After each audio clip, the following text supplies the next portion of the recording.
على سيد الأنبياء والمرسلين وعلى آله وصحبه أجمعين أما بعد أعوذ بالله من الشيطان الرجيم بسم الله الرحمن الرحيم إن أولياؤه إلا المتقون أعوذ بالله صدق الله مولانا العظيم وصدق رسوله النبي الكريم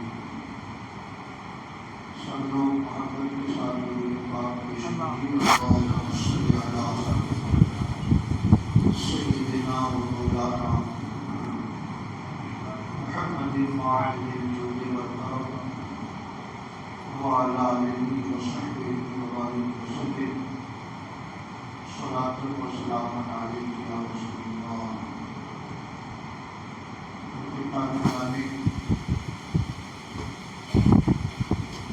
آپ کے درمیان سے بہت سارے احباب بغداد شریف کی زیارت سے مشرف ہو گئے اور غوث اعظم رضی اللہ تعالیٰ عنہ کے دربار سے نصب فیض کر کے ہمارے درمیان واپس آئے. میں ان سارے احباب کو دل کی گہرائیوں سے مبارکباد پیش کرتا ہوں. دعا کرتا ہوں اللہ پاک ہم سب کو بھی اس بارگاہ ناز کی حاضری کی توفیق عطا فرمائے. غوث اعظم رضی اللہ تعالیٰ عنہ کی ذات ایسی بے مثل اور بے مثال ذات ہے کہ کسی شاعر نے کہا غوث اعظم درمیان اولیاء چون محمد درمیان انبیاء. جیسے انبیاء کرام کے درمیان ہمارے پیغمبر کی ذات بے مثال ہے، اسی طرح اولیاء کرام کے درمیان غوث اعظم رضی اللہ تعالیٰ عنہ کی ذات کی بے مثال ہے. میرے بھائیوں، مگر سوشل میڈیا کی وجہ سے اتنا غلط پروپیگنڈا کیا جانے لگا ہے کہ ہمارے نوجوان شکوک و شبہات میں مبتلا ہو گئے. غوث اعظم کہنا درست ہے یا نہیں؟ غوث اعظم کی بارگاہ میں یا اللہ کے نیک بندوں کی بارگاہ میں حاضری درست ہے یا نہیں؟ اس سلسلے میں ہماری جو نوجوان نسل ہے وہ سوشل میڈیا کی وجہ سے شکوک و شبہات میں مبتلا ہو گئی. میں آپ سے عرض کرنا چاہتا ہوں، وقت بہت مختصر سا ہے لیکن میں گفتگو شروع کر رہا ہوں، پھر اس کے بعد انشاءاللہ کبھی حاضری ہوئی اسی گفتگو کو میں آگے بڑھاؤں گا. ہندوستان میں سلفیت، جسے آپ غیر مقلدیت بھی کہہ سکتے ہیں، تھوڑا سا پہلے جا کر وہابیت بھی کہہ سکتے ہیں، اس مکتبہ فکر کی بنیاد ہندوستان میں مولوی اسماعیل دہلوی نے ڈالی. سب سے پہلے ہندوستان میں وہابی فکر کی بنیاد ان کے ذریعے ڈالی گئی. اولیاء کے مزار پر جانا شرک ہے، اللہ کے سوا کسی کو مددگار سمجھنا شرک ہے، اللہ کے نیک بندوں کو دور سے پکارنا شرک ہے، اللہ کی بارگاہ میں کسی کو وسیلہ بنا کر پیش کرنا شرک ہے. یہ سارے پروپیگنڈے ہندوستان میں جو شروع ہوئے وہ اسماعیل دہلوی کی کتاب سے شروع ہوئے. انہی کے خاندان کے 2-3 بزرگوں کی بات آپ حضرات تک پہنچاتا ہوں۔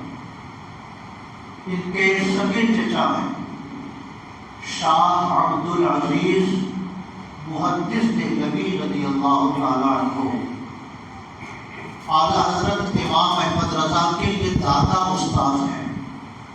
اعلیٰ حضرت کے پیر و مرشد کا نام سید آل رسول احمدی اور سید آل رسول احمدی کے یہ استاد ہیں شاہ عبد العزیز محدث دہلوی۔ پورے ہندوستان میں دیوبند ہو، سہارنپور ہو، ندوہ ہو، الجامعۃ الاشرفیہ ہو، بریلی ہو، جہاں جہاں بھی علم حدیث کا سلسلہ پہنچا ہے وہ شاہ عبد العزیز محدث دہلوی کے ذریعے پہنچا ہے۔ تو ہندوستان کی انتہائی مسلم الثبوت شخصیت ہے ان کی۔ شاہ عبد العزیز محدث دہلوی کے فتاویٰ کا مجموعہ ہے فتاویٰ عزیزیہ، یہ فارسی زبان میں ہے، انٹرنیٹ پہ موجود ہے۔ آج کل میں نے اس کا پرنٹ نکالا کیونکہ انشاءاللہ مجھے اس عنوان پہ کتاب لکھنی ہے، خاندان شاہ ولی اللہ کے عقائد و نظریات اور امام احمد رضا خان قدس سرہ، اسی عنوان پر مجھے کتاب لکھنی ہے، اس لیے میں نے اس کا پرنٹ نکالا۔ فتاویٰ عزیزیہ میں ایک شخص نے مجھ سے سوال کیا کہ اگر کسی انسان کے اوپر کوئی آسیبی خلل ہو جائے، کسی کو جنات پریشان کرے، کوئی کسی شرکش شیطان کے زد میں آ جائے تو اس کا علاج کیسے کیا جا سکتا ہے؟ تو شاہ عبد العزیز محدث دہلوی نے ارشاد فرمایا اس کے لیے پہلا طریقہ یہ ہے کہ قرآن شریف کی آیتیں پڑھ کے اس کے اوپر دم کیا جائے۔ 1-2 طریقے ارشاد فرمائے اور اس کے بعد فرماتے ہیں ایک طریقہ یہ بھی ہے کہ اللہ کے نیک بندوں کی روحوں سے مدد مانگی جائے، اور فرمایا کہ 4 بزرگان دین کی روحیں ایسی ہیں کہ اگر ان سے مدد مانگی جائے تو ان کی روحیں فوراً مدد کے لیے متوجہ ہوتی ہیں۔ ایک نام سرکار دو عالم صلی اللہ تعالیٰ علیہ وسلم کا انہوں نے ذکر کیا، دوسرا نام حضرت علی مرتضیٰ رضی اللہ تعالیٰ عنہ کا ذکر کیا، تیسرا نام غوث اعظم رضی اللہ تعالیٰ عنہ کا ذکر کیا، اور چوتھا نام نجم الدین کبریٰ رضی اللہ تعالیٰ عنہ کا ذکر کیا کہ یہ 4 اللہ کے ایسے صالح بندے ہیں کہ اگر ان کی روحوں سے مدد مانگی جائے تو ان 4 بزرگوں کی روحیں فوراً مدد کے لیے متوجہ ہوتی ہے اور اپنے پکارنے والوں کی مدد کیا کرتی ہے۔ میں آپ سے عرض کرنا چاہتا ہوں امام احمد رضا خان قدس سرہ کی پیدائش 1272 میں اور شاہ عبد العزیز محدث دہلوی کا انتقال 1239 میں 39 یعنی اعلیٰ حضرت امام احمد رضا کے پیدا ہونے سے 33 سال پہلے شاہ عبد العزیز اپنی کتاب میں لکھ گئے کہ اگر ان 4 بزرگوں کی روحوں سے مدد مانگی جائے تو ان کی روحیں فوراً مدد کے لیے اپنے غلاموں کی طرف متوجہ ہوتی ہیں۔ سوال یہ ہے کہ شاہ عبد العزیز محدث دہلوی جیسی عظیم شخصیت کو یہ اندازہ نہ ہو سکا کہ اللہ کے نیک بندوں کو مدد کے لیے پکارنا شرک ہے کہ نہیں، اور مولوی اسماعیل دہلوی کو پتہ چل گیا کہ پکارنے سے شرک ہو جائے گا۔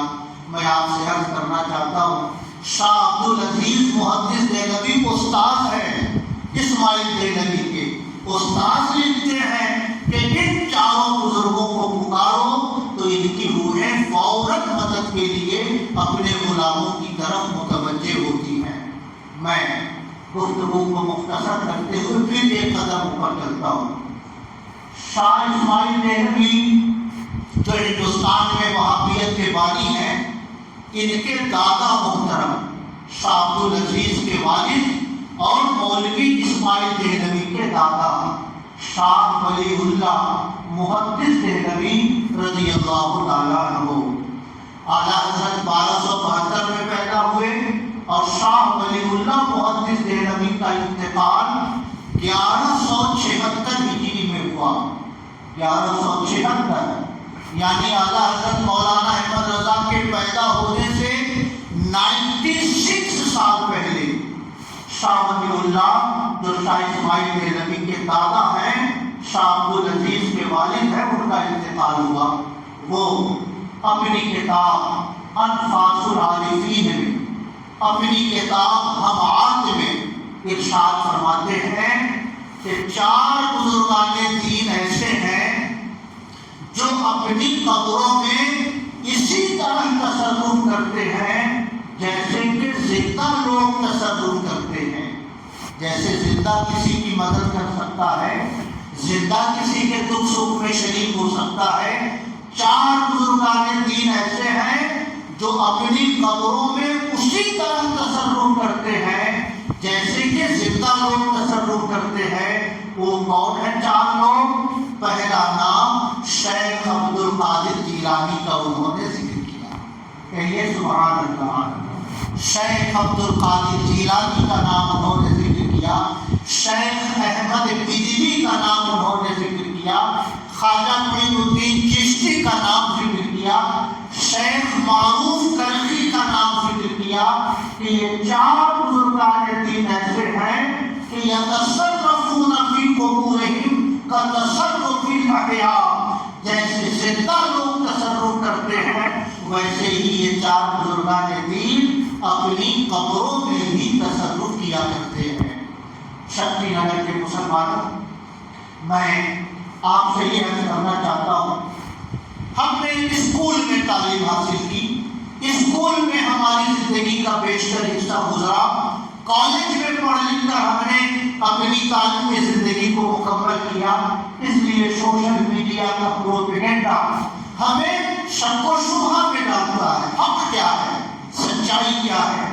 مگر آپ شاہ اسماعیل دہلوی سے پہلے خود ان کے خاندان کے بزرگوں کا جو نظریہ ہے ان نظریات کو پڑھیں تو آپ اس نتیجے تک پہنچیں گے کہ غوث اعظم کی ذات شاہ ولی اللہ نہیں، 1000 سال پہلے بھی تمام اولیاء کرام کے درمیان مسلم تھی.